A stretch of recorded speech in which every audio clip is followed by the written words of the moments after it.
n'êtes pas sans savoir que aujourd'hui tout le monde crie. Tout le monde crie. Si vous allez vraiment dans les communautés au fin fond, vous allez constater que la population n'est pas du tout contente.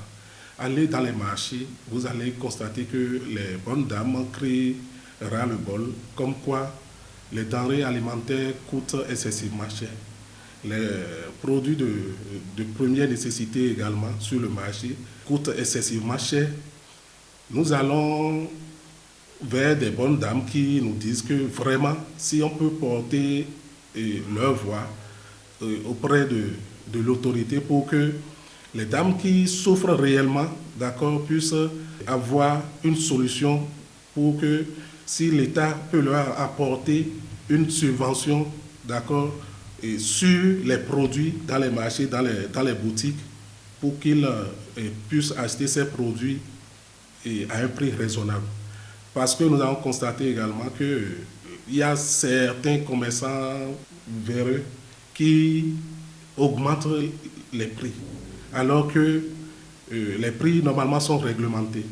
Vous n'êtes pas sans savoir, il y a quelques mois, que le prix du ciment a augmenté et que les propriétaires de ces dépôts-là en font vraiment du zèle. Ils ont augmenté le prix du ciment, alors que c'est des produits, c'est des matériels qui entrent dans la construction, d'accord, d'un abri. Donc, je voudrais déjà saluer l'effort que ce gouvernement est en train de faire en allant aux côtés de ces communautés pour leur expliquer qu'il y a des mesures d'atténuation réellement qui sont prises pour que cette crise qu'est la cherté de vie aujourd'hui soit quand même conjuguée au passé. Ce sera une synergie d'action entre les acteurs de la société civile et aussi, d'accord, le gouvernement. Parce que nous, on est en contact de la communauté. Au fin fond, je pense que le gouvernement doit aider les acteurs de la société civile pour que ces acteurs qui sont en contact réel avec la population puissent apporter l'information, relayer l'information.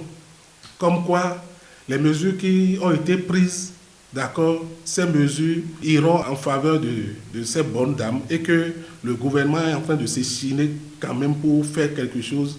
Et nous allons aussi demander au gouvernement de mettre peut-être les moyens à notre disposition, puisque une mission, les moyens, c'est vrai, tout ce que nous faisons déjà avec la population, c'est un appui que nous sommes en train d'apporter réellement, puisque nous, on est une organisation non gouvernementale et nous intervenons dans les communautés et déjà ce que l'État doit faire, nous on essaye quand même d'apporter une valeur ajoutée pour un mieux-être de la communauté, puisqu'il y a des couches vraiment vulnérables, d'accord.